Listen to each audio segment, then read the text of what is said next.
réfléchissez quelques secondes, gardons une minute de silence devant la mort de la mondialisation, ça veut dire qu'on va retrouver du pouvoir d'achat dans le bulletin de vote. Et c'est exactement ce qui se passe avec le surgissement des populistes qui prennent le pouvoir politique contre un système économique. C'était donc bien le minimum que des socialistes, j'en faisais partie, je parle à l'imparfait, il ne faut pas y voir autre chose que finalement une analyse post-mortem.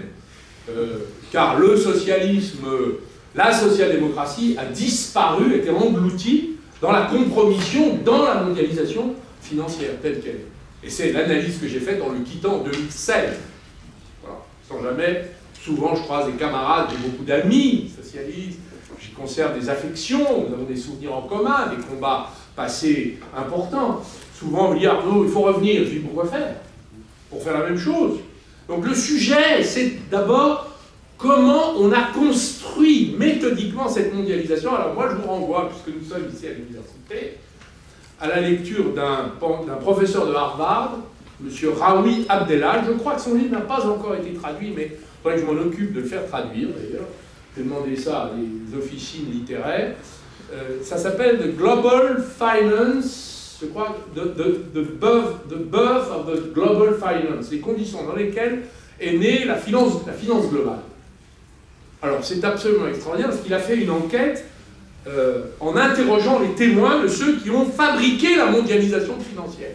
C'est-à-dire le fait que les capitaux circulent sans aucun obstacle. Et il est allé interroger les gens du FMI, les gens de l'OCDE, les gens de l'Organisation mondiale du commerce, pas très loin à Genève. Et il est arrivé à la conclusion que ceux qui avaient été à l'origine théorique, la mondialisation, ce n'étaient pas les Américains, c'est les Européens. Et va entraîner les Anglo-Saxons dans cette course, que c'était parti d'ailleurs d'organisations qui à l'époque étaient tenues par des Français, et que ceux qui en sont à l'origine, c'est toute la bande autour de Jacques Delors. Et c'est intéressant parce que Pascal Lamy a été interrogé dans ce livre et dévoile la vérité. Donc aujourd'hui, on fait grand cas et on rend hommage à Jacques Delors. Je vais souvent aux Invalides pour rendre hommage aux héros de notre pays. Je ne suis pas allé aux obsèques de Jacques Delors alors que je l'ai rencontré, connu. Je ne l'ai pas fréquenté, j'ai connu d'autres membres de sa famille. Mais lui, je ne l'ai pas fréquenté politiquement, mais pour moi, il est l'auteur, ou un des co-auteurs, avec ceux qui ont dirigé le FMI à l'époque, c'était un Français, l'OCDE, la direction du Trésor, l'OMC, Pascal Lamy, la Commission européenne, là encore Pascal Lamy, directeur de cabinet de Jacques Delors, ils ont organisé à travers l'acte unique 1986 les prémices de la globalisation financière. Et ensuite, par l'effet de l'OCDE, qui était tenu par un Français à l'époque, les Anglo-Saxons ont suivi. Et puis ensuite sont arrivés les rounds de négociation, la naissance du GATT en 1994. Souvenez-vous l'histoire, parce que vous avez entendu les agriculteurs il y a peu parler, ils voulaient une exception agricole, comme il y a eu une exception culturelle. Est-ce que certains se souviennent que en 1994, 15, 16, dans ces années-là, le cinéma français s'est réuni autour des grands producteurs, des plus célèbres, des plus appréciés d'ailleurs, qui avaient une œuvre. C'était Toscan du Plantier, ils avaient réuni tous les artistes, d'ailleurs il y avait de grands artistes, tous les Français étaient d'accord. Disant, dans la mondialisation qui est en train de se négocier, c'est-à-dire politiquement d'abaissement des droits de douane, on choisissait tous les secteurs les uns après les autres, on les mettait sur le marché mondial sans obstacle. C'est comme ça qu'on a démantelé la politique agricole commune, qui, je le rappelle, était historiquement une politique protectionniste. C'est-à-dire qu'on se faisait concurrence à l'intérieur de l'Europe dans un nombre de pays rétréci, mais on refusait la concurrence internationale. C'est-à-dire qu'on ne mettait pas les paysans français avec leurs petits hectares, une tradition de polyculture familiale, en compétition avec l'agro-business sud-américain ou nord-américain, super subventionné, et par ailleurs, disposant d'une exploitation de 300 000 hectares, un ingénieur agronome pour 1000 hectares, et des dispositifs technologiques et capitalistiques surpuissants. Ça, c'était ce que la mondialisation a démantelé. Et la politique agricole commune a toujours été placée au cœur de toutes les négociations de 1994 à 2010, dans tous les rounds de négociation, la politique agricole commune, on passait une lame, une deuxième, c'était Gillette G10. Voilà. À chaque fois, on en collait une. Et c'est comme ça qu'on s'est retrouvé sans quota laitier, le découplage des subventions, enfin tout ce dont les agriculteurs aujourd'hui se plaignent, qui est la seule profession qui accepte de travailler, ou dont on accepte, pas eux, ils n'acceptent pas malheureusement, ils ont raison, ils sont malheureusement pas compris, c'est la seule profession dont nous on accepte qu'elle travaille gratuitement. Voilà, des heures, des heures, des heures, et pas de revenus. C'est ce qu'ils disent encore après être rentrés dans leur ferme. Donc, la démondialisation, c'était un acte de combat contre ce système tel qu'il avait été conçu politiquement, organisé méthodiquement et soutenu par les institutions européennes, et qui a été une première fois sanctionné en 2005, lors du référendum qui a donné la victoire au non, auquel j'ai activement participé, et qui disait que finalement, ce qu'on appelait dans les traités de l'Union la concurrence libre et non faussée, c'est-à-dire qu'il fallait que l'Europe non seulement soit une zone archi-concurrentielle en interne, mais une zone concurrentielle vis-à-vis du reste du monde. C'est-à-dire tout ce qu'il ne fallait pas faire. Pourquoi? Parce qu'on a un mode de vie à préserver. On n'est pas pour la standardisation ni culturelle, ni économique de ce modèle. Et l'art de la puissance, c'est l'art d'être plus fort que les autres. C'est pas l'art de s'assujettir aux normes des autres, au prix des autres, aux brevets des autres, aux exigences des autres. Ça, c'est la soumission. Donc, la démondialisation, c'est un programme souverainiste, avant l'heure, que j'ai défendu, tant bien que mal, mais avec conviction, et vous voyez qu'aujourd'hui, tout le monde dit, bah, finalement, elle est en train de se réaliser. Pourquoi elle est en train de se réaliser? Je termine un petit point. Non, mais la première question est toujours plus longue que la deuxième, etc. Parce que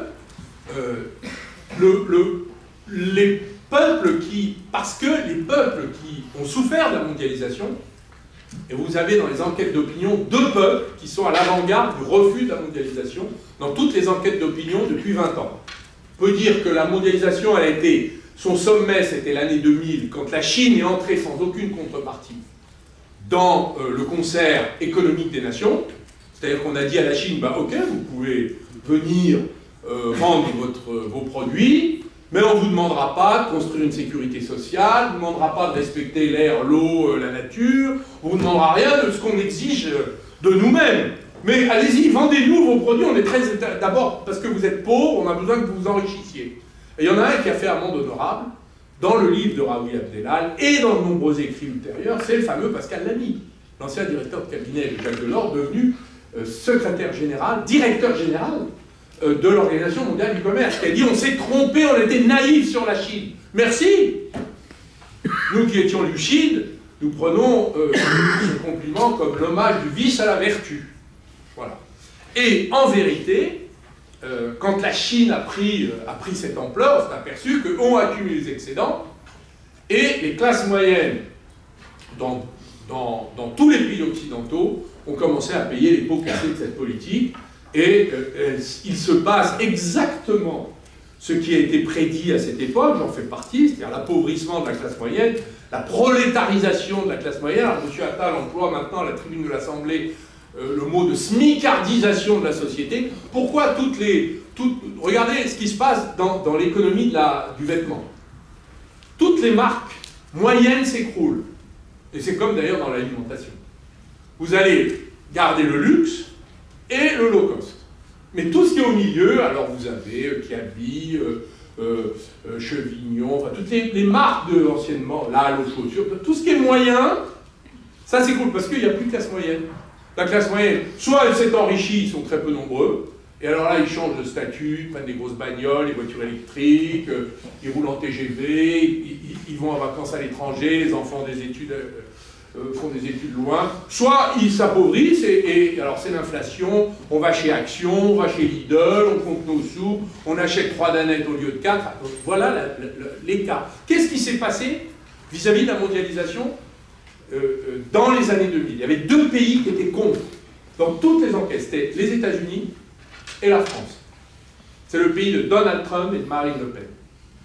Donald Trump a gagné, et il a fait une politique protectionniste, et il a dit droit de douane sur tous les Chinois. tous les produits chinois, etc. Ça n'a pas eu beaucoup d'effets macroéconomiques, mais ça a eu un effet politique majeur. C'est que l'industrie automobile, il a fait une chose que moi je trouve formidable. Je vais vous dire, je ne suis pas un soutien, vous le savez, j'ai eu cet honneur comme ministre d'économie du gouvernement de M. Hollande de rencontrer Barack Obama. J'ai co-présidé une table lors du dîner d'État avec M. Biden, qui était vice-président. Je me suis aperçu que c'était un président futur, j'ignorais qu'il le serait. C'était il y a 10 ans, en pleine forme à l'époque, et qui avait des idées tout à fait admirables. Et je dois vous dire que ce que j'ai apprécié à cette époque, c'est que les démocrates, ce que j'ai apprécié intellectuellement, les démocrates étaient défenseurs du libre-échange, donc c'était l'alliance de Hollywood et de Wall Street, et les républicains défendaient l'Amérique profonde, l'école bleue, et défendaient le protectionnisme.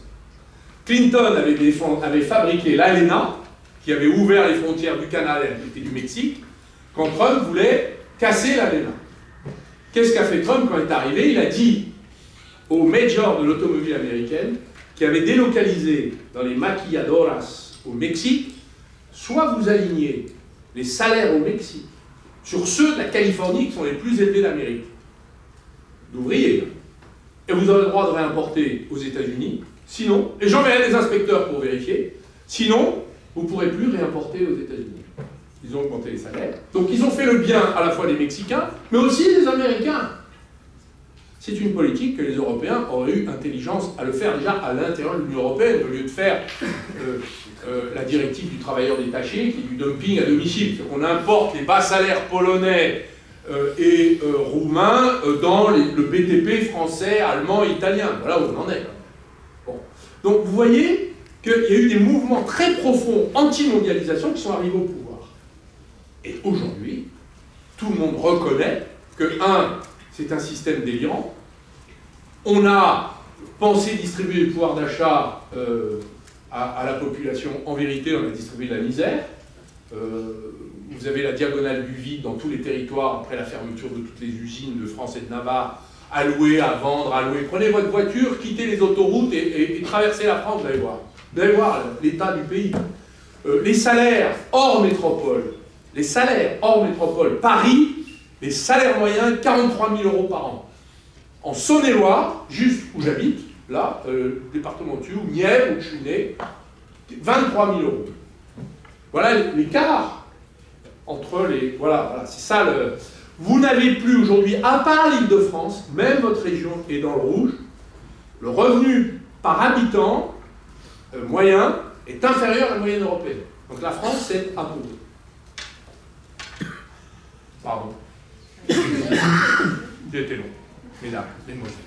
Merci pour cette réponse. Et vous avez introduit notre prochaine question, parce que vous avez évoqué les socialistes. En janvier 2021, l'Institut de sondage Ipsos a mené une enquête demandant aux participants comment ils associaient spontanément le terme de souveraineté.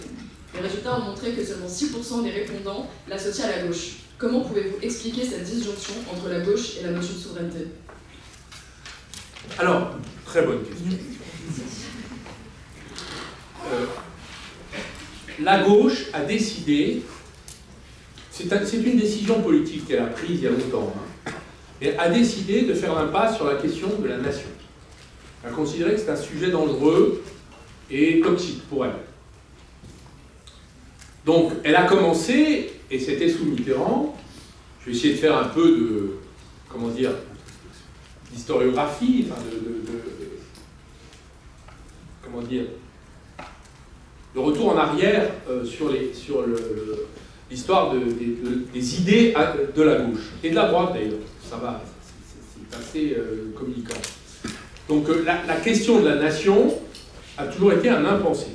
Il y en a un à gauche qui l'a toujours maintenu, c'était Chevènement, qui pesait très lourd dans le parti d'Épinay, qui est né en 1972. Il a été très, très important jusqu'en 2000. Même dans le gouvernement Jospin, Jean-Pierre Chevènement y était encore influent. Et cette alliance-là, cet équilibre-là, nation-internation, a éclaté avec Maastricht. En gros, que s'est-il passé à ce moment-là? Mitterrand fait voter l'euro à travers Maastricht, qui a deux implicites. Perte de la monnaie nationale. Bon, comme la France n'en fait pas un totem, ça n'était pas si grave. Mais surtout, c'est la question de Schengen. C'est-à-dire, les frontières deviennent communes. Elles ne sont plus entre les pays européens. Parce que nous allons y gagner. Il n'est pas interdit de penser que nous pouvions y gagner. La question, c'est qu'est-ce que nous allions y perdre? Et de ce point de vue, l'ouverture, la gauche s'est proclamée pro-européenne à cause de l'héritage mitterrandiste, de façon d'ailleurs assez, obsessionnelle. Hein? On peut être européen sans gober toutes les bêtises que commet à flux continu la Commission européenne. Vous voyez, on n'est pas obligé de tout gober, les bêtises, les arrêts de la Cour de justice de l'Union européenne. Bon, on peut être européen, c'est mon cas, je pense qu'on a besoin de l'Europe, mais franchement, en étant un combattant de cette Europe-là, mais très durement, et y compris au prix de rééquilibrage entre les intérêts nationaux et les intérêts européens. Voilà, ce qui n'est pas le cas. Donc nous, on se jette, on se vautre dans la bêtise européenne quand on a besoin justement de retrouver de la force nationale. Et l'un n'étant pas incompatible avec l'autre, les Allemands en savent quelque chose. Alors la gauche est rentrée dans cette mécanique-là, elle était incapable d'en sortir. Elle n'a jamais rééquilibré sa position, qui s'est radicalisée sur ce qu'aujourd'hui on appelle, et c'est ce qu'on retrouve chez les LFistes, le no border. On accueille tout le monde. Mais vous entendez même Mitterrand, Rocard était la version la plus douce de ce que la gauche pouvait promouvoir à l'époque. Mitterrand était très dur sur l'immigration. La question de l'immigration n'est pas un tout petit sujet, c'est pas un petit sujet. C'est le sujet de savoir quelle est la société sur laquelle nous nous établissons. Et avec le dérèglement climatique, l'augmentation des écarts, l'échec de la mondialisation et l'augmentation des écarts de richesse et de pauvreté, vous avez une explosion des vagues migratoires. Regardez ce qui se passe quand même aux États-Unis, à la frontière du Texas et de la Californie avec le Mexique. Regardez ce qui se passe avec la Méditerranée. Chez nous, vous avez un accroissement des vagues migratoires. Et ce n'est pas que des phénomènes, d'abord ce ne sont pas des phénomènes temporaires, c'est des phénomènes qui sont durables, et c'est des phénomènes qui vont s'accroître. Je n'ose dire s'aggraver. Pourquoi? Parce que vous avez tant d'écart avec un système de communication qui est mondialisé que finalement, vous êtes un jeune Nigérien, vous vous demandez ce que vous faites dans votre pays. Donc votre seul sujet, c'est comment je vais faire pour me tirer de là. Vous êtes un jeune Algérien, franchement, mettez-vous à la place du citoyen lambda qui parle français, par ailleurs, qu'est-ce qu'on fait là? Donc nous allons avoir à gérer ça. Et pendant ce temps-là, la gauche est no border. Très bien. Donc en fait, les services publics ne peuvent pas résister, l'État-providence n'a pas les moyens, et la population est contre. 75% des Français sont pas contre l'immigration. Ils ne sont pas pour mettre les Arabes à la mer, ou les Noirs, je ne sais pas où. Non, ils disent, nous devons choisir qui nous sommes, qui nous acceptons sur notre territoire, et ça, c'est l'horizon indépassable de la politique, ça s'appelle la nation. Ce n'est pas l'Union européenne qui décidera à notre place. Pour l'instant, personne ne décide d'ailleurs, ni les nations, ni l'Union européenne. Il y a des gens qui arrivent, et il y a des États qui se débrouillent, Madame Meloni, le Polonais, nous autres avec l'Espagne, je ne sais pas comment ça marche, vous savez, et chacun a des hotspots, et ils font ce qu'ils peuvent. Donc ça, cette situation-là, a amené la gauche à un impensé, met la gauche dans une position d'impensé idéologique, c'est-à-dire qu'elle est toujours avec les mêmes dogmes habituels, les mêmes réflexes politiques, l'église de Saint-Bernard, toutes ces questions-là qui n'ont jamais été revisitées, alors que le monde est en train de changer à une vitesse ahurissante qui justifierait des mouvements de retour sur la question de la nation. Sur l'immigration, évidemment, mais sur l'économie également. Franchement, on nous interdit d'aider la reconstruction de l'industrie. Nous sommes le pays le plus désindustrialisé d'Europe. pourquoi on n'est pas allé négocier avec la Commission européenne le droit de défendre l'intérêt national? C'est le minimum que nous étions en droit d'attendre. Donc, si vous voulez, toutes ces questions-là, l'Europe ne fait pas, nous empêche de faire, ne fait pas à notre place, et nous devons dire merci l'Europe, merci l'internationalisme, c'est formidable, on a des belles idées. Mais pendant ce temps-là, le pays s'affaisse. Regardez ce qui s'est passé sur l'affaire de l'énergie. Pas un petit sujet, l'affaire de l'énergie. Nous avons un système, selon une directive qui a été prise, ultra vires. Je voudrais que vous appreniez par cœur cette expression venue des profondeurs de notre civilisation, le droit romain. Ultra vires, ça veut dire au-delà de ses pouvoirs.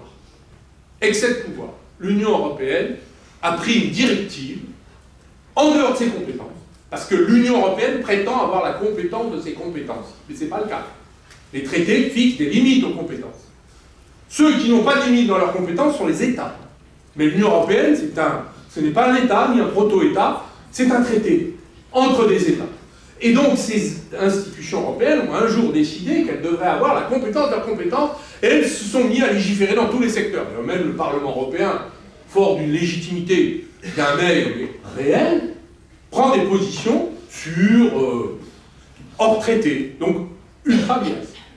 Alors les Allemands, ils ont trouvé une méthode qui est une méthode tout à fait efficace. La Cour constitutionnelle de Karlsruhe censure toutes les décisions en provenance de l'Union européenne, de la Commission, du Parlement, ou issues du trilogue. Vous savez que c'est des négociations entre différentes institutions. Maintenant, ce qu'on appelle le trilogue, hein, Commission, Parlement et Conseil des États, enfin des chefs d'État et de gouvernement.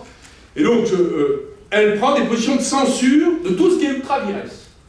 Donc en Allemagne, quand il y a une décision qui est prise en dehors des traités, boum, ça ne s'applique pas. Chez nous, le Conseil d'État a refusé de prendre une position, alors que le Premier ministre de l'époque, parce que c'était Madame Borne, c'est récent, c'est 2021, avait demandé de censurer une décision de l'Union européenne parce qu'elle était ultra vires, en excès de pouvoir, et le Conseil d'État a dit nous n'avons pas la compétence pour nous décerner censeur des décisions de l'Union européenne.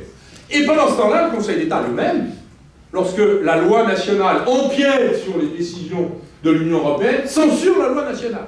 Donc nous avons, j'ai dit d'ailleurs au Conseil d'État qui m'a fait l'amitié de me convoquer pour me faire parler de ce que je pensais de la souveraineté, j'ai dit, votre jurisprudence, c'est la jurisprudence du parti de l'étranger, parce que finalement, vous ne défendez pas nos compétences, et en plus, quand on est nous-mêmes l'objet d'empiètement de compétences, vous ne nous défendez pas, ni dans un sens ni dans l'autre. Donc franchement, excusez-moi, on se demande qui vous paye de vous faire payer par la von der Leyen, parce que franchement, vous ne travaillez pas pour nous. Et là, ils étaient un peu surpris, c'est vrai, je leur parle comme ça, je leur ai mis une note, que je vais bientôt rendre publique, parce que ça commence à bien faire. Et qu'est-ce que c'est que cette affaire d'ultra vires? La directive sur l'unification du marché de l'électricité est ultra vires, 1996. Elle a pour conséquence de fixer un prix unique de formation de l'électricité sur le marché européen. Je rappelle qu'on a le droit de se vendre des produits à des prix en formation libre. Mais là, on a décidé sur l'électricité qu'il y aurait un seul système de formation du prix. Je ne sais pas pourquoi on l'a accepté. Mais en tout état de cause, c'est un prix qui est indexé sur le prix du gaz. Quand est arrivée l'affaire du gaz russe, les prix sont partis comme ça. Donc, personne n'a voulu se détacher de cette directive, sauf l'Espagne et le Portugal qui ont dit « nous, on s'en va, on ne veut plus accepter la formation du prix, vous êtes complètement fous ». La France a continué. Donc on a créé dans l'Union européenne un mini-choc, pas pétrolier, mais électrique, qui fait qu'on a rendu non compétitif toute notre industrie. On a mis les gens sur la paille avec le prix de l'électricité dans des proportions. Il n'est pas rare de croiser un chef d'entreprise qui se retrouve avec une augmentation par 6 du prix de son électricité, alors qu'il essaie de produire tant bien que mal. Alors, nous avons, nous-mêmes, en face de nous, des sujets de grave incompétence de la part des institutions européennes, qui sont paralysées. C'est-à-dire que comme il faut être 27 pour prendre une décision, essayez de vous mettre à 27, là, voilà, puis prenez une décision sur des enjeux qui concernent des milliards d'euros. On va voir si vous êtes d'accord. Déjà, quand il y a une succession d'une famille, mettez-vous à 27 autour de la table pour savoir si l'abat-jour partira avec le pied de l'angle. Bonne chance. Bonne chance. Ben, c'est ça l'Union européenne. Donc c'est un système de non-décision qui néanmoins prend quand même des décisions, souvent marquées du sceau de l'illégalité quand elles ne sont pas celles de l'incompétence. Alors, la nation, dans ces cas-là, elle a un devoir, c'est de reprendre ses billes. Donc moi, j'ai défendu, j'étais pas le seul. Hein. Il y avait Louis Gallois, il y avait Olivier Marlette, vous voyez, il n'est pas socialiste. Hein, voilà. Il y avait Jean-Pierre Chevènement, voilà. Il y avait beaucoup d'industriels. Il y a que le MEDEF qu'on n'a pas entendu, je les ai appelés, j'ai dit comment se fait-il que vous ne vous intéressez pas à ça? Non mais nous on ne veut pas faire du bruit à l'extérieur, je dis c'est ça, d'accord, très bien. Bon, donc c'est réservé à la CGT, mais le MEDEF n'a jamais rien à dire sur tous ces sujets, à part l'ISF. L'ISF, ça les passionne, parce que c'est quand même, bon, c'est un sujet. On pourrait quand même se rendre compte à quel point la question de la nation est un sujet fondamental, puisque c'est l'horizon indépassable du compromis social et politique. C'est là que les classes sociales se mettent d'accord sur l'alliance capital-travail, l'équilibre entre la rémunération de l'un, de l'autre, du pouvoir des uns, des autres. Et ça, c'est le moyen par lequel une société reste en cohésion. Donc quand vous faites l'impasse sur la... J'ai été un peu long. Hein. Quand vous faites... Mais vous m'avez dit qu'on a 1h45, alors il faut faire des minutes à la Castro. Hein. Alors, quand vous me dites finalement... quel rapport la gauche a avec la nation? Bah, je vous dis, elle a complètement raté ce sujet, et c'est la raison pour laquelle elle a disparu. Puisque si l'outil de la démocratie est dans la nation, et que on a besoin de la démocratie pour régler nos problèmes, et que la nation n'est plus là ou que vous ne la défendez plus, eh bien, on peut donc se passer de vous. Et c'est ce qu'ont décidé de faire beaucoup de pays européens, et particulièrement de pays particulièrement les Français. Merci beaucoup pour votre réponse. Du coup, même vous préconisez une politique économique qui soit donc protectionniste contre la mondialisation et ses effets.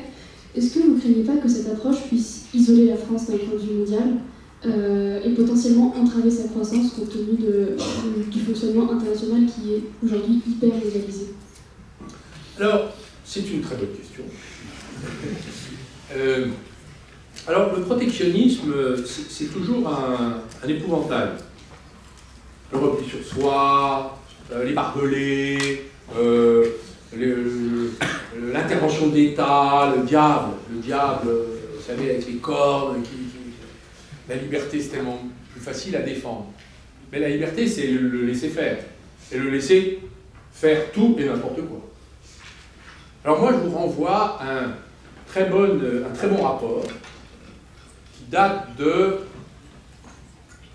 2010, sous Sarkozy. Hubert Védrine, ancien ministre des Affaires étrangères, a rendu un rapport sur la mondialisation à Nicolas Sarkozy. Qui dit, finalement, comment on doit se positionner par rapport à la mondialisation? Parce que c'est un débat qui nous agite depuis un bon moment, sans solution. Et il dit deux choses. Il dit, un, dans toute politique, il y a une part de libre-échange, de liberté, et une part de protectionnisme. Voilà. C'est un dosage. Donc il faut les deux, mon général. Donc tout l'art, ça consiste à dire, sur le sanitaire, sur l'alimentaire, sur la défense, sur tout un tas de sujets qui sont stratégiques pour moi, je suis désolé, mais moi je n'accepte pas le libre-échange. Tout le reste, il n'y a pas de problème. Alors, exemple, la santé. Les hôpitaux sont mis à acheter moins cher. Donc, sur des marchés publics, vous savez, les poches de sang, les médicaments alcaloïdes, bref, beaucoup d'utilité de fonctionnement des hôpitaux. Et c'est des centimiers, les acheteurs. Donc on prend moins cher, donc on prend en Inde, en Chine, c'est pas grave. C'est moins cher, donc c'est bien pour le budget de l'État. La croissance, notre argument, on dit quand même, ça peut faire. Puis un jour, arrive le Covid, PAM! Et là on s'aperçoit qu'il manque 4000 médicaments en rupture, puisqu'on a tout fait comme ça. Il manque, on importe 10 milliards de médicaments alcaloïdes, c'est-à-dire ce qui sert à endormir les patients. Si vous n'endormez pas les patients, est-ce que vous allez les opérer? Si la Chine dit stop, ou c'est l'Inde d'ailleurs, si l'Inde dit stop, je garde pour moi, j'interdis à l'exportation, comme ils font sur le lithium, le magnésium, sur un grand nombre de matériaux critiques, décident de ne plus jamais rendre accessible à leurs anciens clients ces produits, comment on fait pour opérer les gens? Comment on fait pour les soigner? On n'en fait pas. Et c'est ce qui s'est passé. Donc la croissance, ça passera après. Vous voyez, je vous réponds franchement. Je peux? Merci mesdames, mesdemoiselles.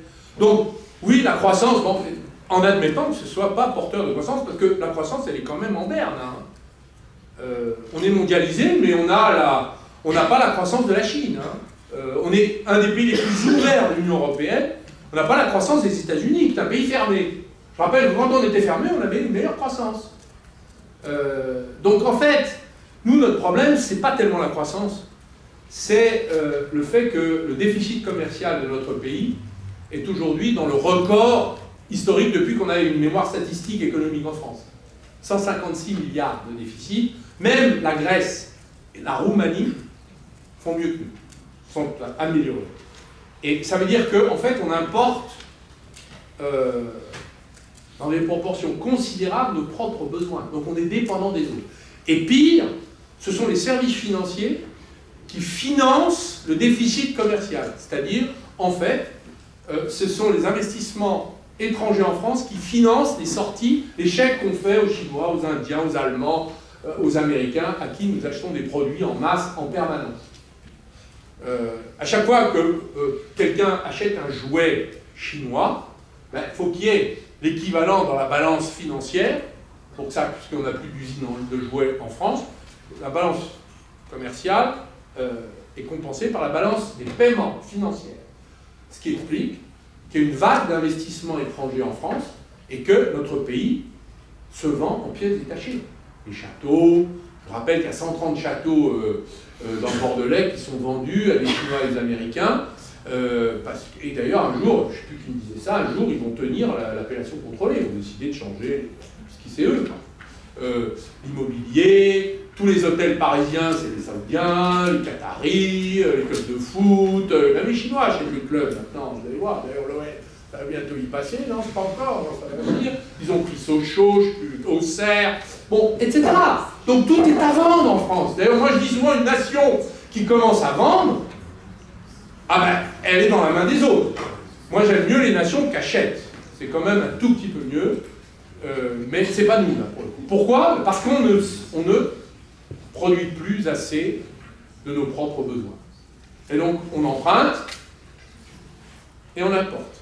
C'est les deux déficits, public d'endettement pour financer les fins de mois et déficit commercial pour subvenir à nos besoins. Donc quelle est la solution à ça? Il faut se remettre au travail. Ça va reposer sur nous tous, vous, la nouvelle génération montant. Il faut se remettre au travail.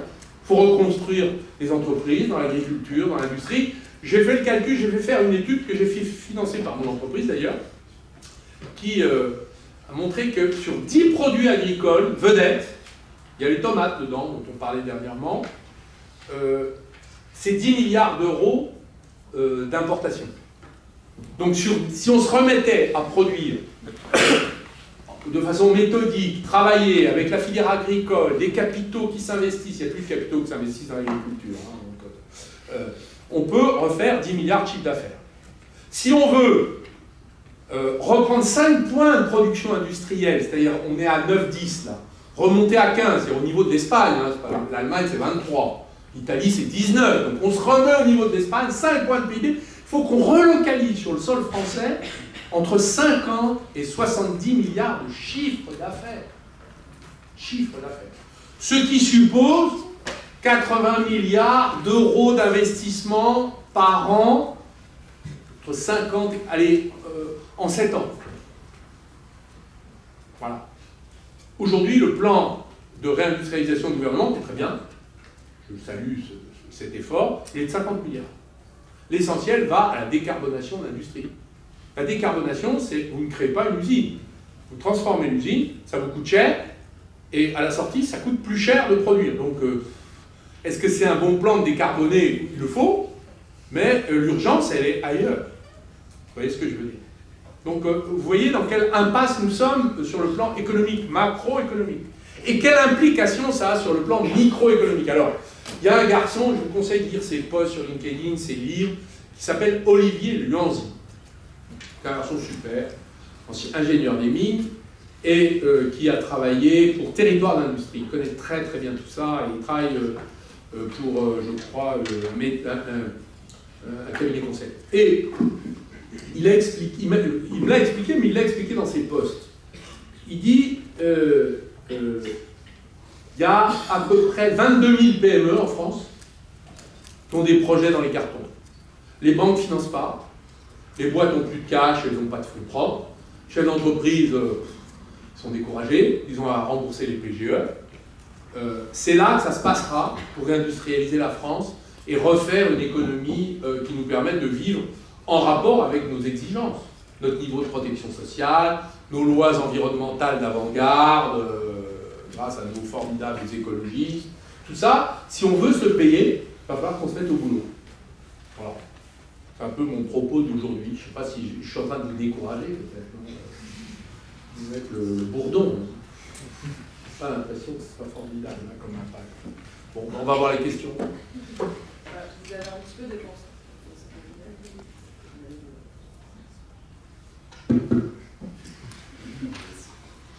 Vous avez un petit peu devancé nos autres questions, mais on voulait savoir, au début de la pandémie, vous avez affirmé que la mondialisation était révolue. Est-ce que vous maintenez cette position et est-ce que vous considérez que la crise de la Covid-19 a été le catalyseur de cette fin de la mondialisation? Oui. Regardez le mouvement des Gilets jaunes, regardez le mouvement des agriculteurs, qu'est-ce qu'ils veulent? Ils disent, écoutez, si vous m'interdisez de produire des pommes avec ce pesticide, vous m'interdisez de produire, je sais pas moi, des grandes cultures avec des OGM, très bien, mais dans ce cas-là, pourquoi vous les acceptez qu'on les importe? C'est absurde. Donc ils sont protectionnistes. Et tout ça est en train de prendre, je veux dire, en un an, Mme Le Pen a gagné, excusez-moi, a gagné 7 points dans le dernier sondage. Toujours IFOP, elle a gagné 7 points. Elle a 37%, si jamais il y avait les élections aujourd'hui, 37% au premier tour. Le seul qui a réussi à battre ce record dans l'histoire, c'est De Gaulle et Mitterrand. Il n'y en a pas d'autres. Donc vous voyez où on en est quand même. Donc si, avec ça, l'arrivée de l'AfD au pouvoir possible, plausible, en Allemagne, qui est protectionniste, Madame Meloni, elle est seule, mais quand elle sera moins seule, vous allez voir que ça va bouger, elle est protectionniste. Tous les pays européens sont en train de bouger. Alors, la France aussi, Trump, regardez où il en est. Pourtant, il y a beaucoup de procès. Il est quand même... C'est incroyable. Donc vous voyez bien que la mondialisation est terminée. Les Chinois, qui veulent la mondialisation pour les autres, mais pas pour eux, parce qu'ils sont archi-protectionnistes, ils disent comment on va faire, et ils cherchent des alliés, tous. Donc le monde est en train de se rétrécir, et le système financier, à la faveur de la guerre de l'Ukraine cette fois, est devenu un système financier où on a quand même, nous, Européens, saisi sans droit ni titre des propriétés sur des prétendus oligarques. Je ne dis pas que c'est bien ou que c'est mal, mais c'est une politique, c'est-à-dire qu'on a exproprié les gens sans droit ni titre. On ne sait pas pourquoi, vous avez un château à Cannes, vous vous appelez monsieur Riboloviev, vous avez travaillé avec M. Poutine, hop, c'est à nous. Votre yacht, hop, c'est à nous. Je ne sais pas pourquoi, mais on l'a fait. Deux, quand je dis si je sais pourquoi, mais vous voyez bien que le droit de propriété a subi un sacré coup. Et surtout, on a interdit le système SWIFT au mouvement de capitaux russes et alliés, en conséquence de quoi, alors qu'on nous expliquait qu'on ne pouvait jamais remettre en question les chambres de compensation bancaire parce que la finance était reine. Eh bien, nous sommes arrivés à la démonstration que les capitaux peuvent faire l'objet de toute décision politique dès lors qu'un État, une nation décide de les mettre en œuvre. Voilà. Et il y a un grand nombre de pays sous sanctions qu'on gèle des avoirs dans les livres des comptes bancaires. Donc nous sommes dans une situation où, en fait, tout l'appareil est prêt pour que le monde continue à se rétrécir. La démondialisation est en marche. Je voudrais ajouter que l'affaire très intéressante du commerce mondial qui avait pris des allures exponentielles entre la quantité de produits fabriqués dans le monde et la quantité de produits qui circulent sur les mers. Il y avait une sorte de rapport de 1 à 4, à peu près. 5, parfois 6 certaines années. Là, on est arrivé à identité. C'est 1 à 1 pour 1. C'est-à-dire qu'en fait, vous voyez bien que les supply chains, comme on dit dans le jargon industriel, c'est-à-dire les chaînes de valeur et de production, sont en train de se rétrécir. Beaucoup d'entreprises rapatrient une partie de leur fabrication sur le sol européen. Tout ne va pas en France. Enfin, l'avenir, on ne sait pas de quoi il sera fait. Donc tout le monde se replie sur des continents. Ce n'est pas des nations, mais des continents. Et donc, on peut en effet dire que la démondialisation est en train de progresser de façon très sensible. Merci beaucoup. J'ai fait beaucoup plus court. Vous êtes aussi un fervent défendeur du nucléaire, en tout cas pour la souveraineté énergétique française. En quoi est-ce que ce sujet est pour vous un enjeu fondamental?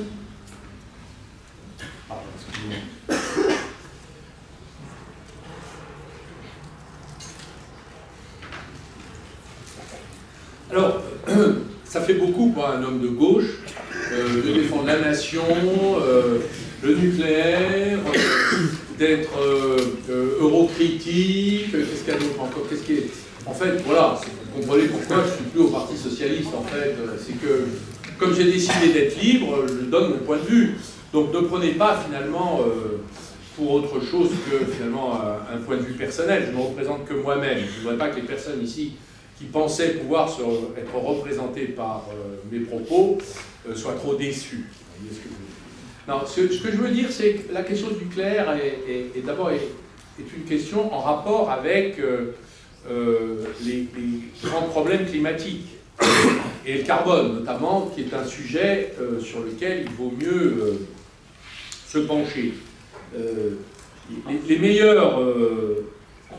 Le meilleur moyen de décarboner, c'est quand même de ne pas produire du CO2. Donc, si vous voulez, quand l'Union européenne s'est lancée dans les énergies renouvelables, on s'est aperçu qu'à cause de l'intermittence, ça ne pouvait fonctionner qu'avec des énergies fossiles. Si vous refusez le nucléaire en disant c'est le nucléaire et ou les énergies renouvelables, vous avez un problème parce que soit vous êtes pour le nucléaire et vous vous affrontez aux énergies renouvelables, qui pour moi est une absurdité, soit vous êtes pour l'énergie renouvelable et vous refusez le nucléaire, et dans ce cas-là, si vous êtes pour les énergies renouvelables, vous vous retrouvez avec du charbon ou du fuel ou du gaz. Voilà. Donc quand les Allemands ont fermé les 11 centrales nucléaires par l'effet de Mme Merkel, ils ont ouvert 12 centrales à charbon et à gaz. On a les noms, hein. Donc on peut toujours dire c'est pas vrai, si c'est vrai. J'explique à chaque fois, je croise un écologiste, je lui dis comment on peut défendre que les énergies renouvelables pourraient se suffire à elles-mêmes. On peut fonctionner avec les énergies renouvelables si on a un système pilotable à côté. Les énergies renouvelables ne sont pas pilotables, c'est le vent et le soleil qui décident de notre alimentation électrique, ça ne peut pas fonctionner. Donc nous avons besoin d'un système pilotable. Quel est le meilleur système pilotable le plus décarboné au monde? C'est le nucléaire. Voilà. Donc je ne peux pas vous dire mieux. Alors pourquoi le défendre? En plus, c'est un atout extraordinaire de la France, parce que c'est une des grandes nations de nucléaire qui n'a pas connu d'accident nucléaire. Pourquoi? Très bien. Oui, les Japonais, les Russes et les Américains ont connu des accidents. Pas nous. Pourquoi? Parce qu'on est meilleurs, tout simplement. Ben oui. Ben oui, ça vous fait rire. Quand on vous dit que la France est meilleure, il ferait mieux de rire quand on vous dit que la France est la plus mauvaise. Parce que là, il y a de quoi rire. Mais là, non, vous devriez être fiers. Excusez-moi, je vais vous passer un salon. C'est pas drôle, c'est vrai. Alors, pourquoi la France est meilleure? D'abord parce qu'elle a une filière, elle a un savoir-faire, et surtout, elle a une capacité d'exportation. Et donc, les Américains se sont bien affaiblis sur le sujet, les Russes sont en difficulté géopolitique, les Japonais ont arrêté, et les Chinois n'exportent pas, ils construisent 10 centrales nucléaires en ce moment. Je veux juste vous dire qu'il y a aujourd'hui une centaine de centrales nucléaires en construction dans le monde et une cinquantaine à peu près dans la région Europe, Méditerranée, en gros. Donc c'est une industrie de l'avenir. Alors j'étais dans un gouvernement avec des écologistes, j'avais fait cette déclaration qu'ils ont considérée comme un outrage, j'avais dit c'est une filière d'avenir. On constate que 10 ans plus tard, je ne suis pas trop démenti par les faits. Et je remercie M. Macron, il n'y a que les ânes qui ne changent pas d'avis, d'avoir enfin fait le mouvement à 180 degrés, après avoir fermé Fessenheim, il a décidé de construire 14 EPR et de lancer des SMR. Merci. Merci pour cette réponse. On a une dernière question portant plus sur l'actualité, car on approche des élections européennes. Donc, en septembre 2023, vous avez déclaré dans la tribune que l'Union européenne a contribué à détruire une partie du tissu industriel français. Donc, à l'approche de ces élections, comment pensez-vous que la France devrait agir pour rapatrier la production nationale et revitaliser son secteur industriel? Alors, oui, j'ai dit ça, c'est assez, comment dire, modéré comme position, parce que on peut se poser la question de savoir quelle est notre part de responsabilité dans le fait d'avoir accepté beaucoup trop de ce que nous n'étions finalement pas si obligés que ça d'accepter. Franchement, lorsque nous avons perdu, je vous fais la liste, hein, je suis obligé de la faire, ça a commencé avec Arcelor,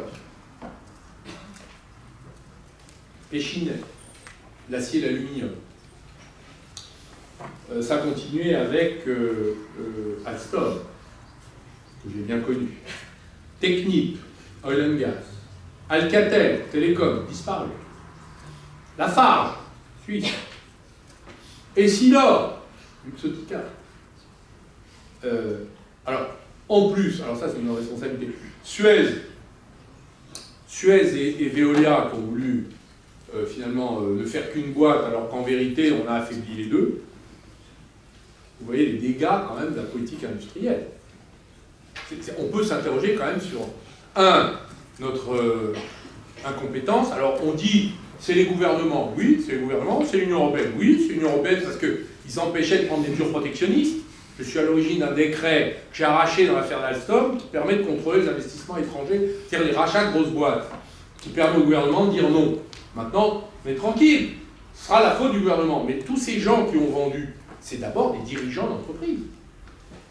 Monsieur Cron, Monsieur Pilinco, Monsieur Cron, il a pris 15 millions, Monsieur Pilinco, il en a pris 13, Monsieur Combe, à la tête d'Alcatel, il en a pris 11. C'est le prix de la trahison, ce que j'expliquais à la commission d'enquête qui m'interrogeait, je dis c'est le prix de la trahison de la France. C'est pas cher, 11 millions. Alors ils se font leur retraite en or, mais pour moi, c'est d'abord eux les responsables. C'est d'abord la cupidité qui guide ces gens. Où est la nation, la patrie, ils ont tous été dans les grandes écoles, ils ont fait ils ont défilé sur les Champs-Élysées, ils ont oublié ça. Donc déjà, moi, je leur retirais les Légion d'honneur à tous ces gaillards. Puis maintenant, vous avez des gouvernements qui ont laissé faire. Voilà. J'ai participé à un gouvernement qui a laissé faire. Je me suis battu, je t'ai battu à l'arbitrage. Ok, après, on a dit ciao, débrouillez-vous. La suite, on la connaît, c'est cette longue litanie d'abandon. Donc ça, c'est notre responsabilité, c'est pas l'Union européenne. Vous voyez ce que je veux dire? Mais l'Union européenne a sa part parce que, à chaque fois, je me souviens que quand Villepin était Premier ministre et a voulu empêcher la vente de Péchinet, il a voulu prendre le même décret que j'ai pris finalement quelques années plus tard, disant stop. Et la Commission européenne a dit, vous n'avez pas le droit de faire ça. Ah bon? Est-ce qu'on ne pouvait pas dire à ce moment-là, bon, on va prendre une loi qui s'imposera et nous ferons ce que nous voudrons chez nous? Ça, c'est un point très important parce que l'intérêt national est en cause, il est supérieur à tout autre intérêt. Et ce n'est pas l'Union européenne qui nous protégera, elle nous a exposés. Tous les traités commerciaux sur mandat de la Commission européenne nous exposent à un libre-échange absolument destructeur, qui est généralement piloté par les intérêts de l'industrie allemande, parce que les Allemands ont besoin du libre-échange, puisqu'ils sont, eux, excédentaires, et donc ils ne veulent pas se retrouver en situation de représailles. Nous, on fait tous les ans un chèque de 30 milliards à l'Allemagne et 30 milliards à la Chine. 25 milliards à l'Allemagne et 30 milliards à la Chine. C'est quand même ça, la vérité. Donc nous, soit on se remet au travail et on remonte tout ça, mais on aura besoin d'un peu de protection, un peu de temps, selon le rapport Védrine, un dosage dans certains secteurs, pas tous, et il faudra bien 10 ans pour remonter tout ça, remonter des nouvelles boîtes. Qu'est-ce que vont devenir il y a quand même 10 boîtes du CAC 40 qui ont disparu. Là, je viens de les citer. On les remplace, elles ont été remplacées par qui? Quand IBM s'est écroulé en bourse à Wall Street, bah, il y a quand même Apple, Tesla, tout ça, ils sont remplacés. Mais nous, c'est quoi les remplaçants? Là-bas. Là-bas. Voilà. Donc ça, c'est notre boulot. C'est ce qui nous revient d'accomplir avec votre génération, tout ce qu'on va devoir faire ensemble. Donc, bah, au travail. Voilà. Avec optimisme et volonté. Eh bien, merci. Nous, on en a fini avec nos questions. On va laisser le public poser ses questions. Donc, pour ceux qui sont déjà venus à nos conférences, on vous laisse lever la main et les personnes de notre association vont venir vous donner des micros.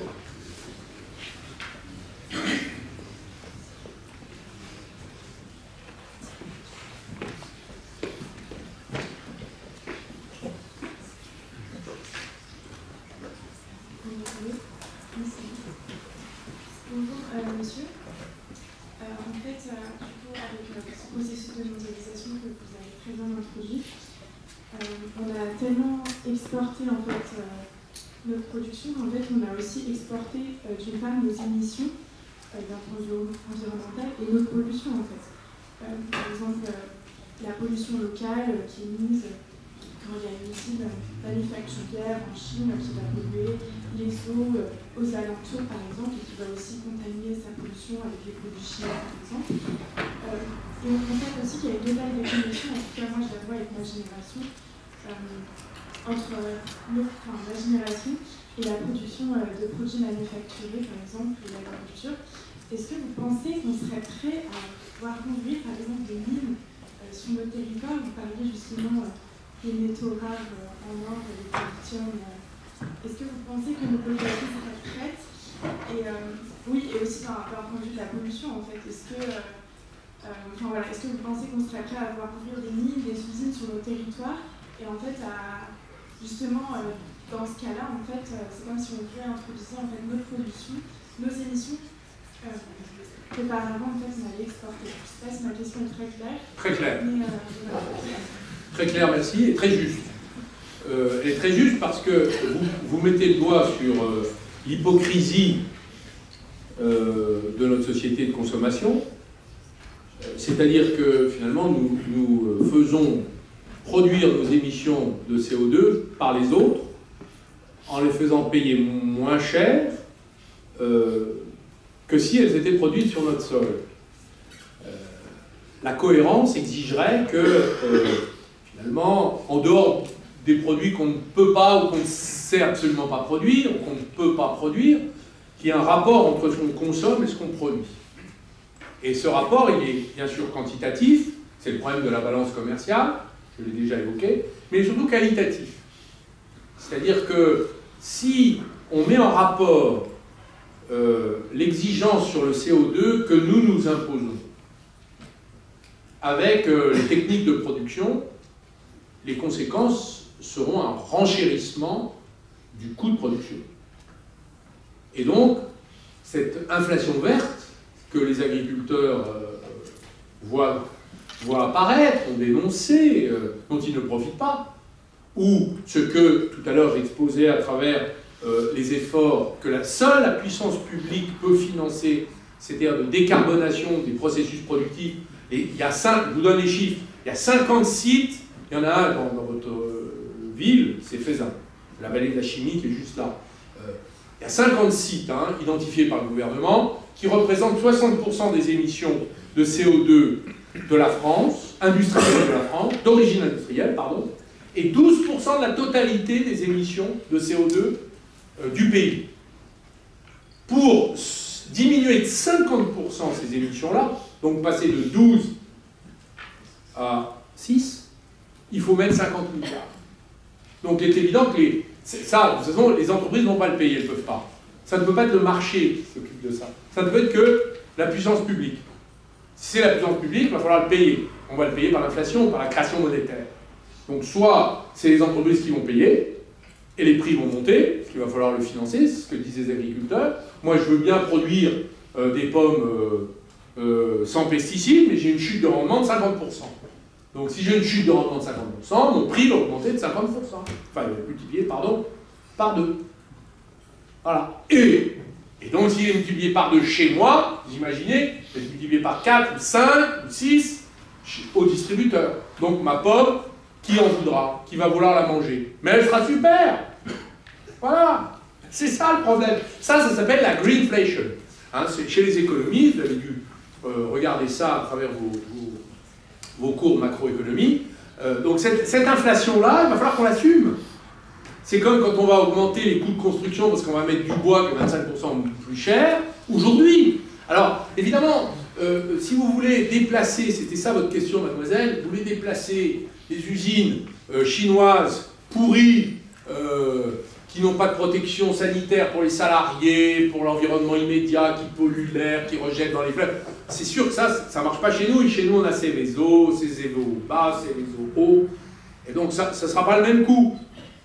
Mais il faudra le faire. En conséquence de quoi? Si on veut décarboner la planète, il va falloir qu'on change notre consommation, qu'on la réduise, et qu'on paye le vrai prix des choses. Voilà. Donc la conséquence de ça, c'est que l'alimentation, les prix vont augmenter. Il y a beaucoup de choses de ce genre dont on va peut-être devoir se passer. En tout cas, ce ne sera pas ce prix-là. Parce que si on le produisait à la maison, ce ne serait pas la même histoire. Et sur votre dernière question, c'est-à-dire les mines, le retour des mines, le retour des usines, c'est parfaitement possible, on sait le faire. Et c'est ce qu'il faut faire, et c'est ce qu'a commencé à faire la France. Mais les mines, aujourd'hui, si vous réouvrez les mines, vous avez des zadistes. Immédiatement, qui s'enchaînent au truc, c'est pas bien, très bien, ça on va les faire ailleurs, où les gens travaillent sans protection, les enfants, voilà, bon, comme d'habitude. Donc il y a une hypocrisie. Moi, je préfère les mines à la maison. Parce qu'il y a une cohérence, et qu'on peut, de façon très responsable maintenant, le BRGM a beaucoup travaillé sur ces questions-là, Bureau géologique de recherche minière, qui est un établissement public de l'État, ils ont réinventé les techniques d'extraction minière. Voilà. Donc c'est possible. Mais vous allez avoir la radicalité, les écologistes vont dire c'est pas bien, il faut pas. Ben si, il faut, parce qu'on continue à consommer. D'ailleurs, certains de ceux qui vont s'enchaîner, ils ont des téléphones qui utilisent les matériaux de tungstène qu'on va extraire dans la mine de l'Ariège, qui s'appelle Salau. S-A-L-A-U, par exemple. Je prends un exemple, parce que c'est une mine d'envergure internationale qui est dans l'Ariège. Elle a été bloquée par des écologistes, les élus étaient favorables, mais on a besoin de tungstène pour faire les avions, pour faire les rafales, pour la bombe atomique. On n'a pas besoin d'importer de tungstène de Chine. Voilà. Donc il faudra faire des mines. N'en déplaise l'écologie, ça c'est encore une pensée de gauche. Voilà.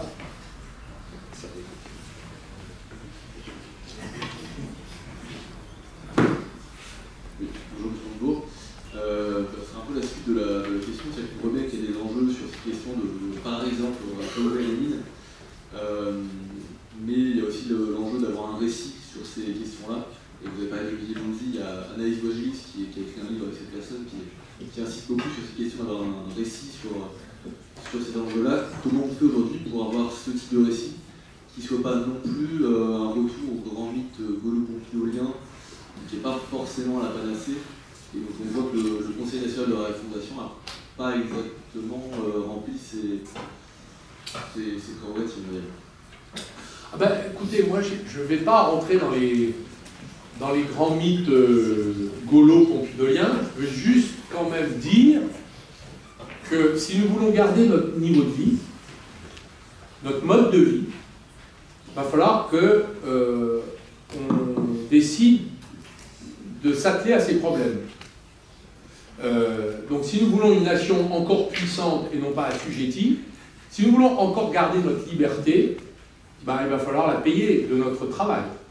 Et ça suppose que nous reconstruisions un tissu industriel et agricole digne de ce nom. je resterai sur des choses très simples. Donc se remettre au travail, c'est ça que ça veut dire. C'est-à-dire produire à nouveau sur le sol français, dans des conditions qui sont acceptables par tous, selon des compromis économico-environnementaux, écologico-environnementaux acceptables par tous, et qui rendent la combinaison économique réalisable. Ça, excusez-moi, c'est pas un récit, c'est la réalité. Alors, quand j'entends le discours écologiste de culpabilisation du français moyen, l'avion, il ne faut plus prendre l'avion, etc. Moi, je veux dire, prenons l'avion.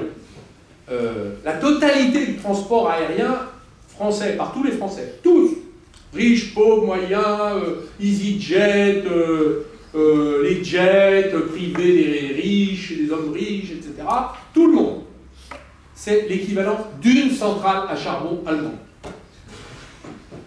Donc moi, je dis aux écologistes, allez manifester en Allemagne. C'est eux qui nous polluent.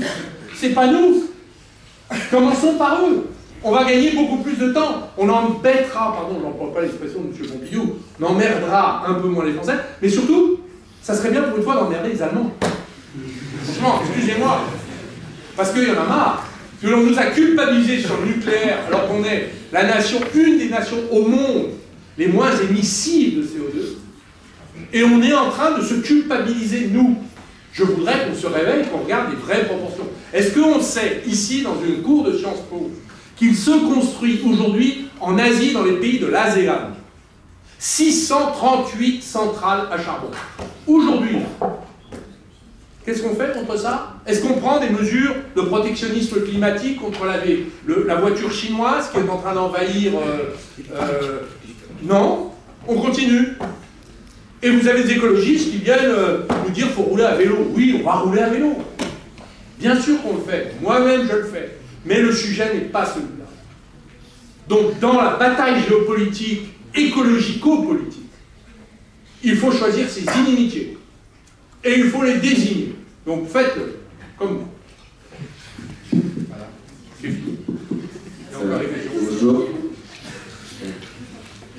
Bonjour, merci pour votre intervention. Comme vous l'avez justement mentionné, la mondialisation et la concurrence va conduire un nivellement vers le bas des classes moyennes. Les conditions de travail se dégradent en France, on a une hausse de la mortalité au travail. Face à ça, je vous ai bien écouté, vous me dites au travail, vous me dites aujourd'hui qu'il faut travailler plus pour relocaliser et industrialiser la France.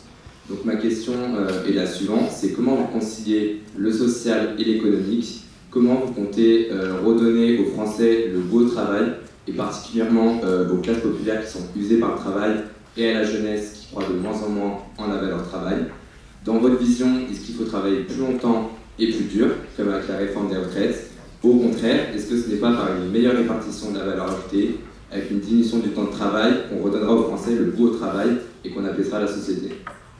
Vous posez une question majeure, et je vous en remercie parce que c'est une dimension qu'il faut affronter. Bon, je ne pense pas qu'il y ait une désaffection vis-à-vis du travail. Il y a une désaffection vis-à-vis de la subordination, qui est un peu différent. Moi, je rencontre beaucoup de gens qui aiment l'effort, le travail, mais ils ne veulent pas travailler pour n'importe qui, n'importe comment, à n'importe quel prix. Donc pour moi, c'est d'abord la question du prix du travail. Pas le coût du travail, le prix. Quelle est sa valeur dans notre pays? Si on veut que ce soit une vraie valeur, mais il faut le revaloriser. Donc moi, je suis pour augmenter les salaires. C'est la première chose. Commençons par l'essentiel. Quand M. Biden a obtenu dans l'automobile, saluons-le, voilà un président démocrate qui revient sur les fondamentaux populaires. Ça évitera le populisme. M. Biden a obtenu une augmentation de 25% des ouvriers de l'automobile américaine. Les fonctionnaires allemands ont obtenu une augmentation de 7% de leur salaire. En France, le patronat de la branche hôtellerie-restauration a procédé à une augmentation dans la branche de 16% des salaires. Pourquoi? Parce que plus personne ne voulait travailler après le Covid. Tout le monde avait compris qu'on pouvait travailler autrement à un prix meilleur. Donc, effectivement, ils ont augmenté les salaires.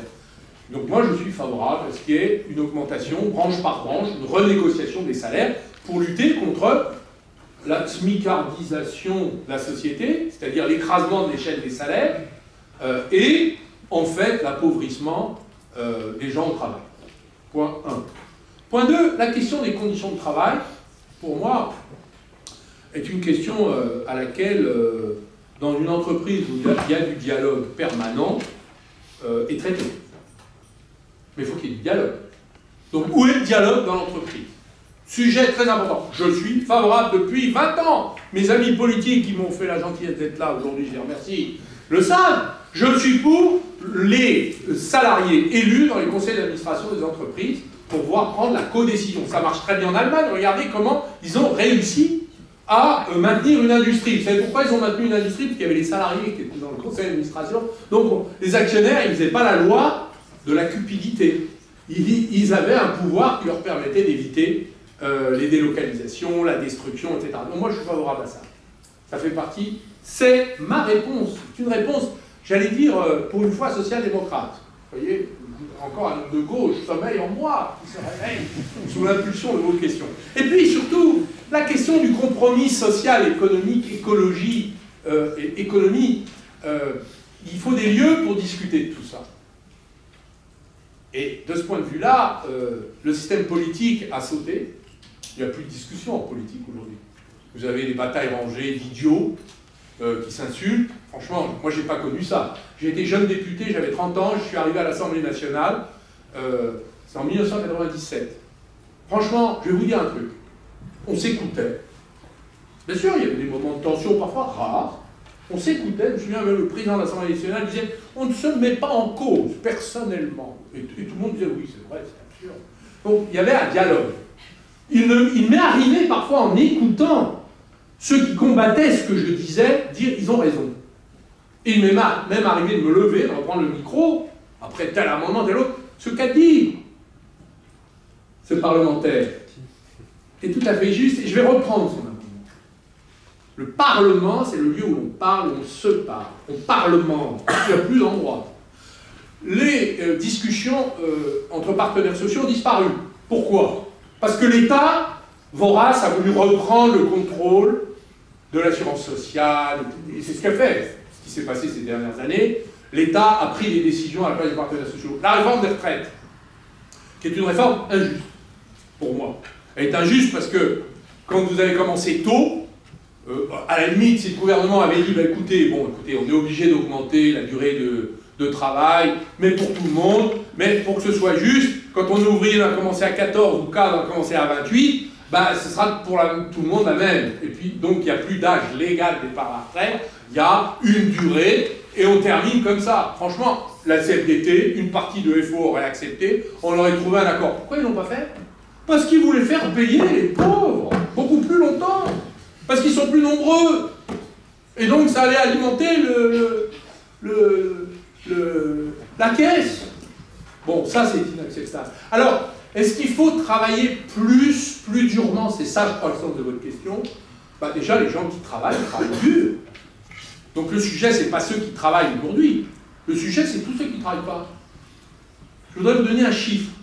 En France, dans la population en âge de travailler, donc ce qu'on appelle une population active, en France, il y a 68% des gens qui travaillent. En Allemagne, c'est 76%. Donc il y a 8 points d'écart. Pourquoi? Ben, il manque 1 million d'emplois. Ben, c'est les usines qui manquent, c'est l'agriculture en faillite. Il y a 20% de la surface agricole utile. Les friches industrielles, les friches agricoles. C'est 20% de la surface agricole utile qui n'est pas employée. C'est-à-dire que nous avons fermé tout. Donc ben, vous avez des gens qui ne travaillent pas, qui n'ont pas de boulot.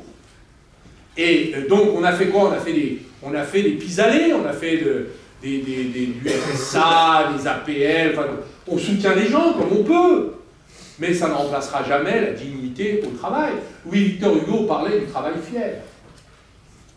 Parce que ça donne un statut dans la société, une reconnaissance de ses pairs, et la liberté d'être libre par son travail, parce que je gagne ma vie. Ça a été la conquête des femmes, je me rappelle, qui n'avaient pas le droit de travailler avant-guerre, ou en tout cas on les sermonnait pour qu'elles restent à la maison. Cette conquête du travail des femmes était une conquête intellectuelle et morale, pas seulement sociale, parce qu'évidemment, elles le sont encore moins bien payées que les hommes. Donc le sujet du travail, c'est un sujet central dans la société. Donc le sujet, c'est qu'il faut donner du travail à tous ceux. Il y a encore 6 millions de chômeurs en France. On nous dit que le chômage baisse. Alors un mot, ça va vous intéresser. Regardez ça de près parce que vous avez des esprits aiguisés. Vous avez les statistiques du BIT et les statistiques de Pôle emploi. France Travail. Pardon ? France Travail. France Travail, pardon. Vous voyez un fonctionnaire de France Travail qui demande de reprendre. Ah non. Pardon, France Travail. Ça change. De la NPE. Hein. Alors, le BIT sont des enquêtes hebdomadaires. En 2017, quand le gouvernement a choisi de communiquer sur les chiffres du chômage qui venaient toutes les semaines du BIT, le chiffre Pôle emploi et le chiffre BIT étaient exactement le même. Aujourd'hui, il y a un écart de 600 000. Donc il y a 600 000 chômeurs cachés dans la statistique. Donc quand on nous dit il y a 7% de chômeurs, en fait il y en a 10. Faites la traduction. Donc il y a un petit problème. Donc je veux bien que le chômage baisse, c'est vrai, il est passé de 12 à 10 en fait, de 13 à 10. Mais on a encore 10% de chômeurs. Donc en fait, on n'a pas assez d'activité sur le sol français. Donc les 50 milliards de chiffre d'affaires à relocaliser sur le sol français. C'est 500 usines, 5 par département, nouvelles. C'est 1 million d'emplois directs et indirects. Et c'est le taux d'emploi qui remonte à 76% comme les Allemands. Voilà, c'est ça qui nous manque. Et avec ça, vous financez la retraite, sans embêter les Français, l'assurance maladie, vous financez tous vos besoins pour monter l'éducation nationale et les hôpitaux. On est, comme disait Luanzi, ou Madame Voigilis, on est les rois du pétrole avec 5 points de PIB industriel de plus. C'est ça notre objectif. Donc oui, il faut se mettre au travail, il faut donner du travail à tous ceux qui n'en ont pas, il faut les former. Donc là aussi, le système de formation professionnelle ne fonctionne pas. Hein, moi, je suis pour qu'on remette des écoles dans les entreprises, et puis qu'on paye les gens quand ils travaillent, qu'ils apprennent, et puis il y a 30 milliards qui se baladent dans la formation professionnelle, on ne sait pas où va cet argent, il y a de quoi faire. Donc, franchement, on a tout ce qu'il faut pour remonter ce pays et cette nation, et nous avons des raisons d'avoir le sourire. Merci, monsieur. Bonsoir, monsieur le ministre. D'abord, merci beaucoup pour votre intervention qui était passionnante. Une question d'actualité politique et électorale. Dans 5 mois, on a les élections européennes. Tout simplement, allez-vous soutenir une liste Si oui, laquelle? Sinon, pourquoi? Et pourquoi vous soutiendrez cette liste si vous... Alors, je ne soutiens aucune liste. Je ne soutiens aucune liste. Mais je sais déjà pour qui je vais voter. Donc, laissez-moi aller dans l'isoloir et puis on en reparlera. Je vais voter pour M. Roussel. Voilà. Mais c'est un choix individuel. Bonsoir, monsieur Montebourg. Vous êtes où? Ici, à droite. À droite? Où ça, à droite? Je ne regardais pas la droite. Où êtes-vous? Levez la main. Ah, merci, pardon, monsieur. Bonsoir, tout d'abord, merci d'être venu, merci pour la conférence, c'était vraiment très intéressant. À titre personnel, j'ai vraiment appris beaucoup de choses. Vous avez abordé à plusieurs reprises la question de l'Union européenne et de la démondialisation. Je trouve qu'il fallait un peu revenir sur la mondialisation et un peu se refermer. Donc ma question c'est, est-ce que cela devrait s'appliquer aussi selon vous à l'Union européenne, puisqu'on entend dans l'actualité de l'expansion de l'Union européenne avec de nouveaux pays comme la Géorgie, la Moldavie, le Monténégro, la Serbie, la Turquie, même si bon, je ne pense pas qu'ils rentreront un jour, mais tous ces pays-là, est-ce que selon vous, on doit vraiment se replier, enfin arrêter d'essayer d'intégrer ces pays-là, ou on doit continuer la construction européenne? Alors, bon, cette question est drôle, parce qu'en vous écoutant dans l'énumération, je dis pourquoi nous ne pourrions pas élargir l'Union européenne jusqu'au Kamtchatka, aux îles Kouril, pourquoi pas, parce que finalement nous avons vocation mondiale. Écoutez, je vais vous dire mon parcours personnel avec l'Union européenne. J'avais à peu près votre âge lorsqu'il y a eu le traité de Maastricht. J'étais pas très chaud, j'ai écouté Seguin et Mitterrand. J'étais mitterrandiste. Je suis né dans la Nièvre, une histoire, vous voyez, ça compte, affectif. Il était malade. Je me suis laissé tenter, j'ai voté pour. Mais j'étais d'accord avec ce que disait Seguin déjà à l'époque. J'avais acheté son discours à l'Assemblée nationale que j'ai encore dans ma vieille bibliothèque de Saône-et-Loire. Après, je suis devenu 5 ans plus tard, je suis devenu parlementaire par le hasard. Je suis retrouvé à l'Assemblée nationale et évidemment, j'ai eu à me prononcer sur un certain nombre de traités. Est arrivé en 2000 le traité, donc 3 ans après mon élection, le traité de Nice. Et j'ai fait l'effort de le lire, parce que quand on est parlementaire, on lit sur quoi on se prononce quand même. Et là, j'étais très surpris, je me dis, mais qu'est-ce que c'est que ce traité? Vous êtes complètement fou. Moi, je pense qu'il faut le rejeter. Parce qu'à l'époque, on ratifiait les traités qu'on signait, encore d'autres. Et là, je suis allé voir mon chef de groupe, qui a dit, mais t'es complètement fou, toi, tais-toi, qu'est-ce que t'es un député de base, tu votes comme tout le monde. C'était les votes passage à niveau, qui est pour, qui est contre, qui est pour, qui est contre. Donc j'ai voté par discipline. Est arrivé ensuite le traité d'élargissement de l'Union européenne aux anciens pays communistes, comme économie. C'est en 2004.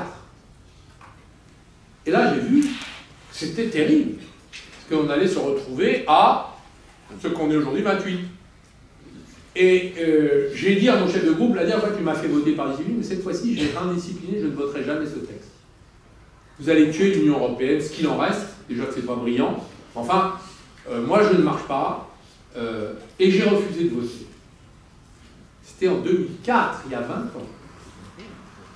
Nous étions 19, l'Assemblée nationale. Vous voyez, on n'était pas nombreux. Qui avait raison, qui avait tort? Je vous laisse le soin de le dire. Et arrive 2005, un an plus tard, le traité constitutionnel européen. Alors je dis, on vote non. Là, on a voté non. Les Français ont voté non. Et qu'est-ce qui s'est passé? On a voté le traité de Lisbonne. Et là, j'ai mon chef qui me dit, il faut voter le traité de Lisbonne. Parce qu'à l'époque, j'étais premier vice-président du groupe socialiste. Donc j'avais le président du groupe qui était M. Hérault, le futur Premier ministre, et qui était juste à côté, au-dessus de moi, en train de surveiller mes votes, c'était le président du Parti socialiste, M. Hollande. Et je leur dis, regardez, je vais voter non. Je me dis, t'es pas fou, il faut que tu votes, c'est la discipline. Je dis, la discipline, tu vas voir, clac, non.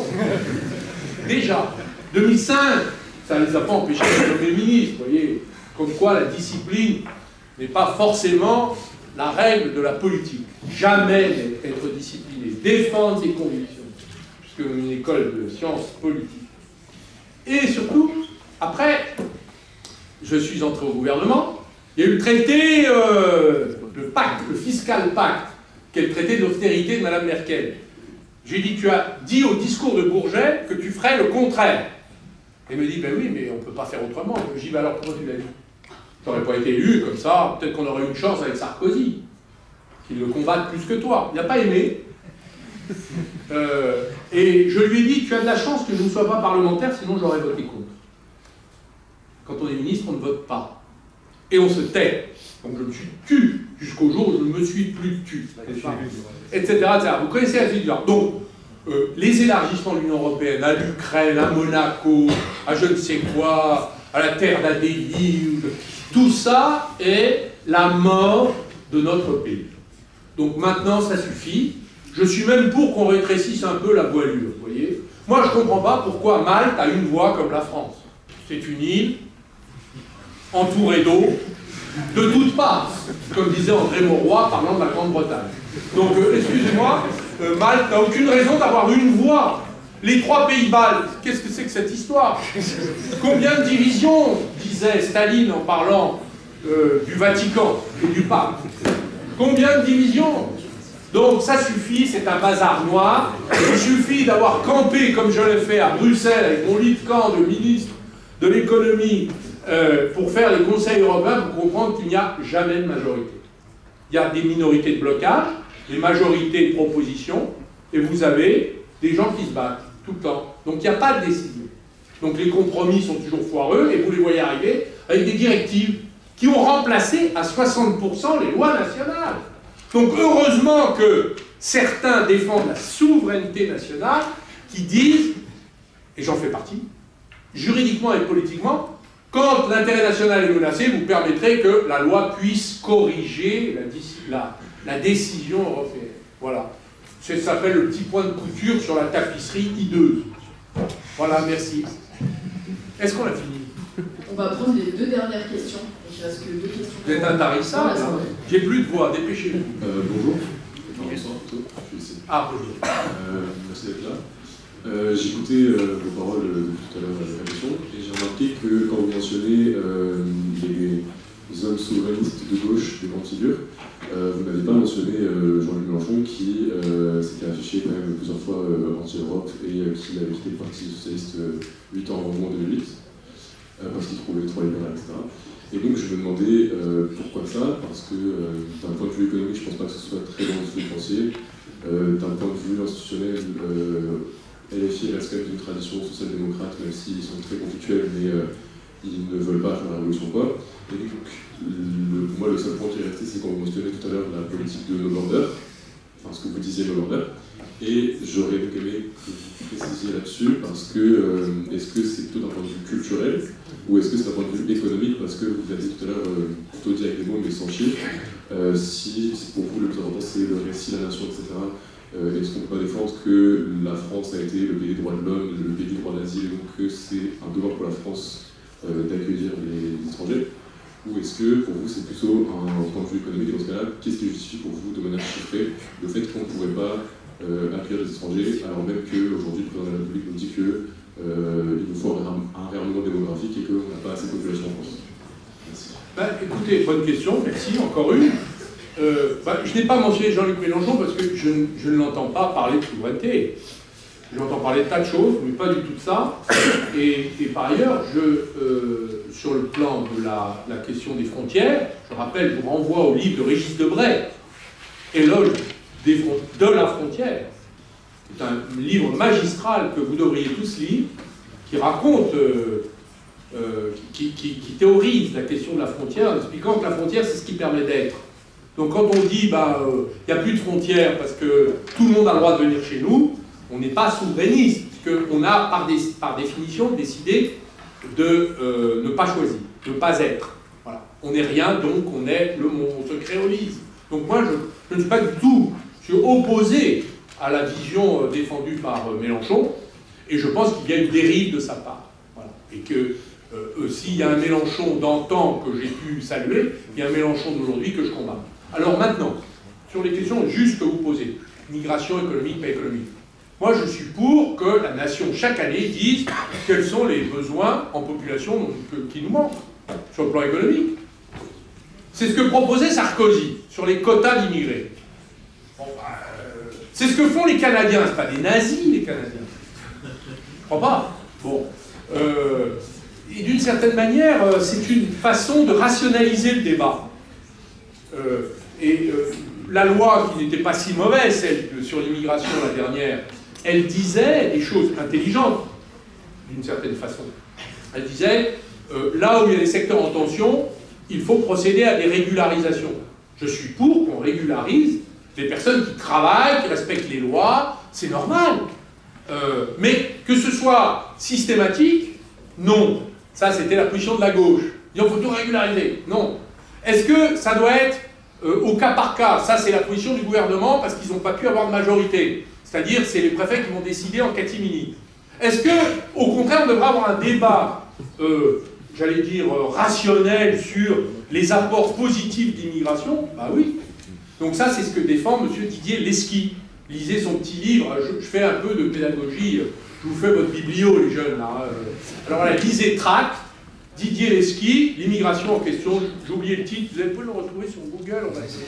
S'il vous plaît. Didier Lesky, L-E-S-C-H-I. Il est chargé de l'Office national des immigrations, de l'immigration. C'est un cheminantiste. D'ailleurs, il a un ami personnel. Je vous recommande sa lecture. Le grand dérangement. Voilà, oui, il dit tout le monde s'entretue sur cette affaire, alors que si on regarde comment on peut faire intelligemment, on peut trouver une solution. Y compris chez les lepénistes. Hein. Franchement, voilà. Bon voilà, donc ma réponse est celle-là. Bonsoir, M. Montebourg. Où êtes-vous? Ah, merci. Vous allez au moins. J'ai bien compris que ce soir vous étiez venus nous motiver, nous remettre au travail, et faire de nous les artisans de cette du futur française que vous souhaitez. Mais comment pensez-vous qu'on puisse lancer cette dynamique de la réindustrialisation? Vous disiez plutôt, le marché ne va pas s'occuper de cela, il faut que la puissance publique s'en occupe.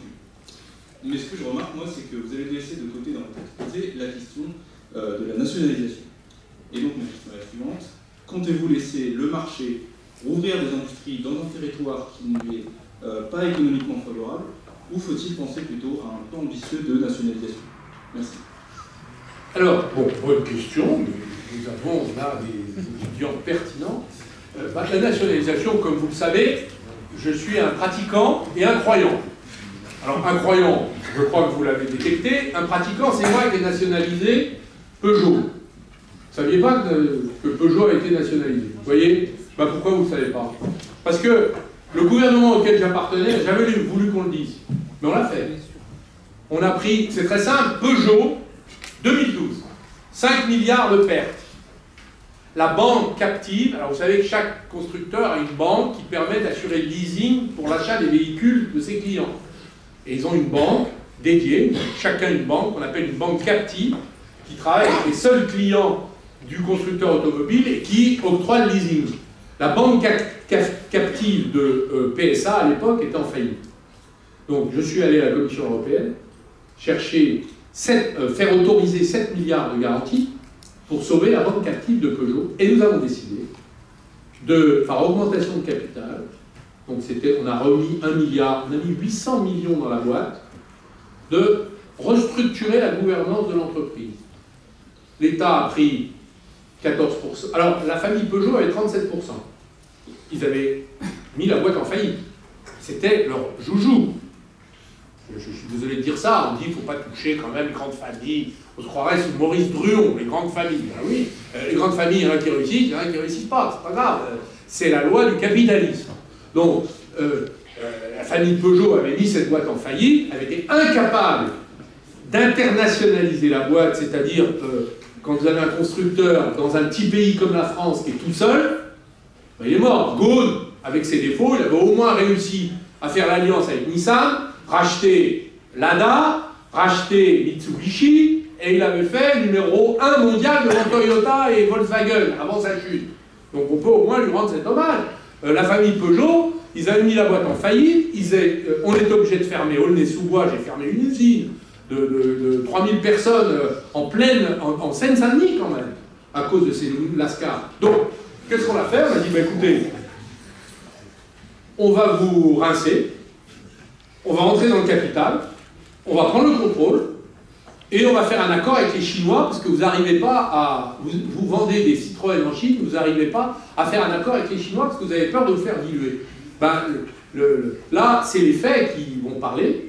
Vous allez être rincés, donc ils sont tombés de 37 à 14%, donc ils ont perdu le contrôle, exit la famille Peugeot.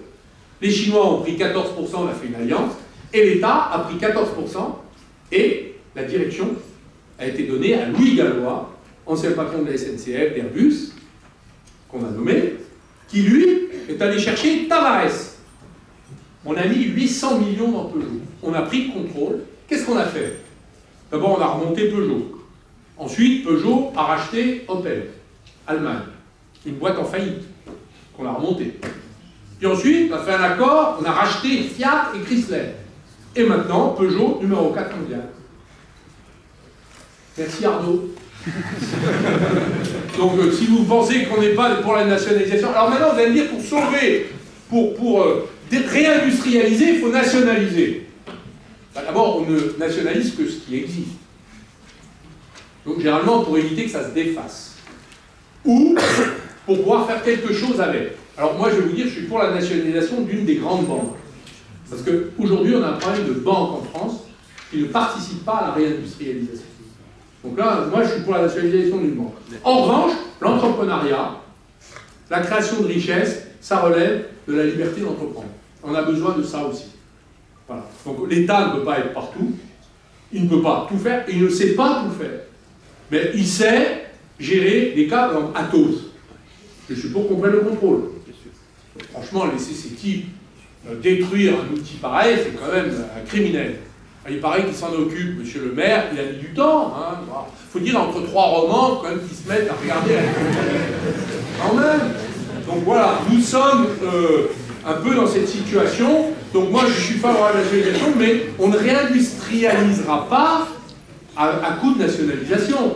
On aura besoin de temps en temps de l'utiliser, quand il y a des écarts par rapport à nos besoins nationaux, mais l'outil par lequel on peut, je crois, par exemple, mettre à disposition des entreprises, je vais vous donner un exemple tout à fait concret, à disposition des entreprises, le foncier qui est en train de prendre des prix délirants.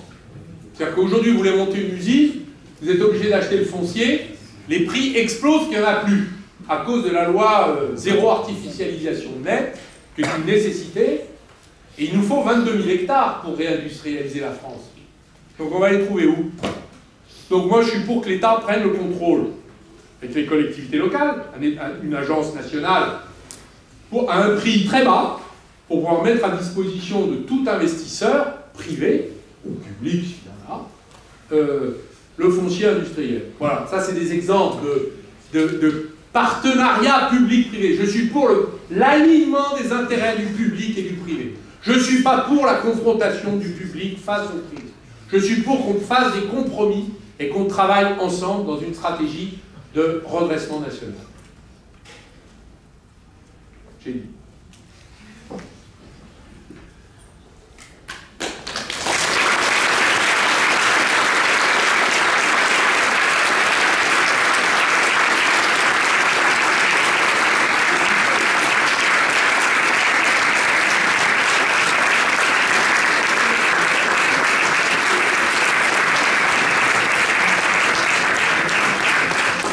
Merci Monsieur Mangour.